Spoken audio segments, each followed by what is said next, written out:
movements and stretches for our joints. So I like to think of this as kind of greasing the hinges, if we think of it that way. Sometimes we overcomplicate things when really all we need is movement. We don't need to take a sledgehammer to our body. Most of the time all we need is really gentle movement in order to get things moving again and in order to give our body a little bit of TLC.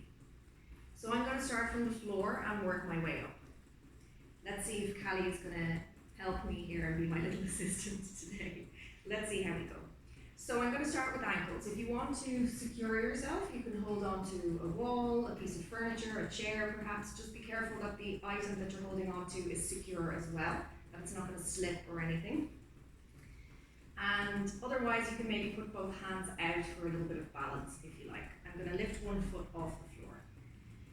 Be careful, if you have issues with your ankles and you're going to be wobbling all over the place on your ankle, it's better to secure yourself to give your ankle that extra bit of support. If you need to strengthen your ankles, there are exercises that you can do for that too. So, for the joints, initially we want to lift one foot and roll the ankle. Don't forget to stand tall. Be mindful of your posture, keep your shoulders back a little. Roll your ankle around in the other direction. Then flex and extend. Point the toes down, up, down, up, down, up. You can do that on the mat if you prefer. Heel down, toes down, heel down, toes down. Movement. Simple, right? Other side. Rolling the ankle. Then back around in the other direction. You may notice that this side seems much more stable for me today. My other ankle was shaking a little bit. This one's much more stable. That's normal. Sometimes one side of the body has stuff going on and the other side doesn't. Flex, extend, flex, extend, heel, toe, and you can do that several times. Okay, for the knees, simply walk on the spot. Lift the knees up a little bit. Remember, we're greasing the hinges. We just want to get things moving. We don't need to do anything hectic. Usually our body responds more easily, responds better to us if we're gentle with it. So we can also place our feet side by side, bend the knees a little, and come down to bring your hands on top of your knees. Notice that my knees are not going ahead of my toes. If they do, if you end up in a position like this, it's quite a lot of pressure on the ankles and on the knees. That's why we're quite fussy about posture and position. So knees behind the toes. Also keep your back straight. Be careful that you're not doing this. See my previous video for notes on that. So keep your back straight, hinge from the hips. Hold on to the knees and move your knees in circles. Nice small circles to begin with. Round in the other direction. And if that feels all comfortable and safe, you can maybe go a little bit bigger with the circles. But do be careful, and it is really important that we know our own limits and the limits of our body. We need to know and be aware and be present in our body, which is another reason why yoga is such a great practice, because we work on being present and really aware, as well as doing our movements. Next, for the hips. Really simple. Feet wide. Standing tall, keep your shoulders back. If you have a tendency to bring your shoulders forward, be conscious of bringing them back, and it will help you keep your posture nice and tall and straight. Hands on the hips if you like, and begin moving your hips in circles. Just like with the knees, you can start with small circles, and if everything feels good, you can go a little bit bigger with your circles. Always go in both directions. So reverse, go in the other direction. Now I'm going to step away from the wall because I want to go a little bit bigger. Note that my head stays in the center. It's my hips that are moving. I'm not doing this movement with my upper body and hips are stationary. I keep my head stationary and the hips are moving. So I'm going to make bigger circles now. And maybe bend my knees a tiny little bit, soften them to make sure that I'm not putting any pressure on them as I move. So with these bigger circles, I can feel the stretch in the inside of the thighs, and I'm getting more movement, more greasing of the hinges around my hips and pelvis. Also, as I push forward, that is really lovely on my lower back. But always start with less and work your way up. Don't go straight in with big circles in case you push forward and it's too much for your lower back. Also, make sure you move slowly. Slow, slow, slow. If necessary, always stop and breathe a little bit and come into your body and be present in your body before you start any movements, to make sure that you can perform the movements slowly and consciously. All right, so let's go into the wrists next. Nice and simple, roll your wrists. You can do two at the same time here, which is handy. Round in the other direction. I can feel a little clicking happening in this wrist here. So we just want to be aware, always be aware. We're greasing the hinges, we're increasing our mobility, but at the same time we're being aware of and checking in with what's happening in our body. Open and close the fists, and shake out your hands. Shoulders are next. Roll your shoulders in circles. So here we bring the shoulders forward, we lift them up, and roll them back.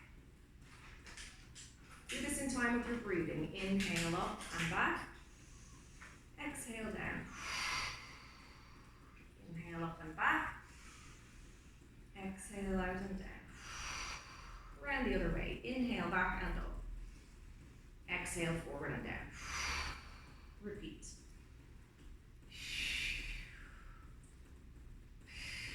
Good.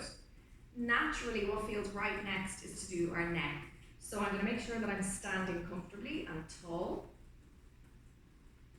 Remember, if you have a tendency to push your bum out and chest forward, we need to correct that by tilting the pelvis. If you have a tendency to push your pelvis forward and your shoulders back, like so, then you may need to push the pelvis in this direction. So always be conscious of doing that. Correct alignment, always. All right, relax your shoulders. Don't let them come up around your ears. And let's start with the 4 points.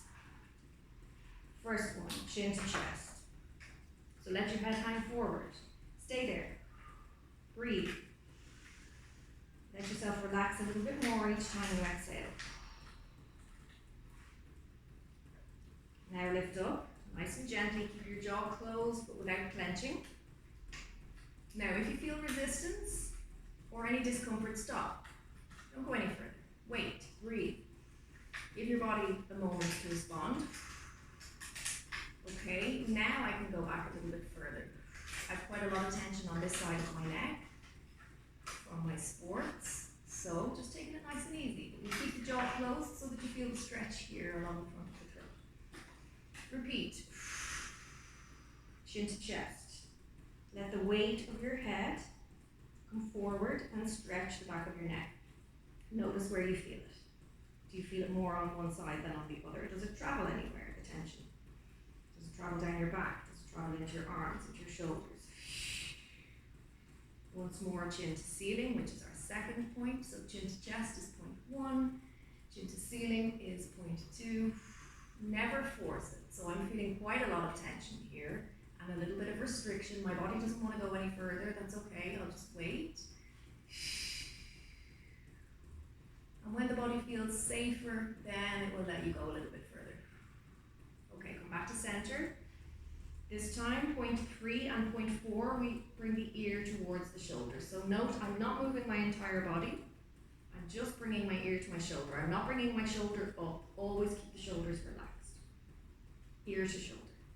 Now, you might want to move around a little bit until you find exactly where the stretch feels right. Right there for me. And breathe. Inhale, come back to center. Exhale over the other way.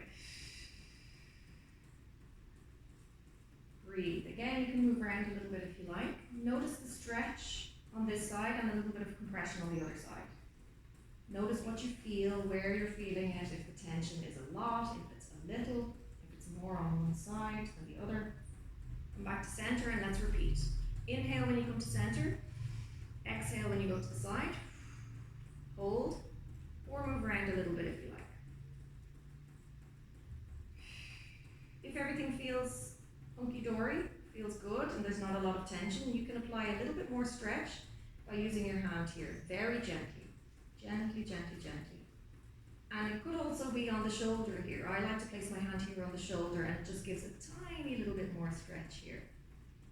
Callie, venga. Okay, release. First, let go with the hand and let everything settle.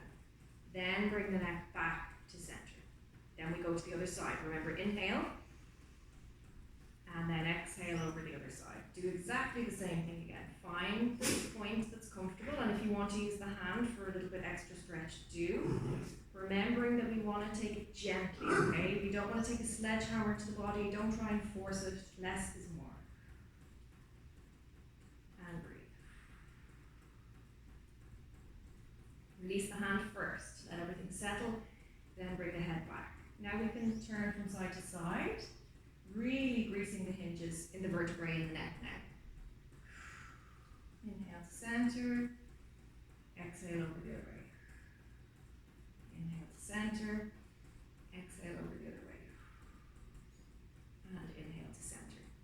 And that's it. If you want to do something for the elbows, a little bit of movement like this is fine. Just be careful, or even just some fake bicep curls. Again, just greasing the hinges. And remember that we need to be hydrated, and we need to be eating our healthy fats as well to grease our hinges, right? To make sure that we have sufficient fluid in the body and sufficient oil, WD-40, for lubricating the joints as well. And that's it. So give it a go. Remember, posture, slowly, gently, take your time, and if necessary, start with a couple of minutes of just breathing and being more aware and more present in your body before you start your movements. Okay, enjoy, and I'd love to hear your comments on how you find these stretches. Bye for now.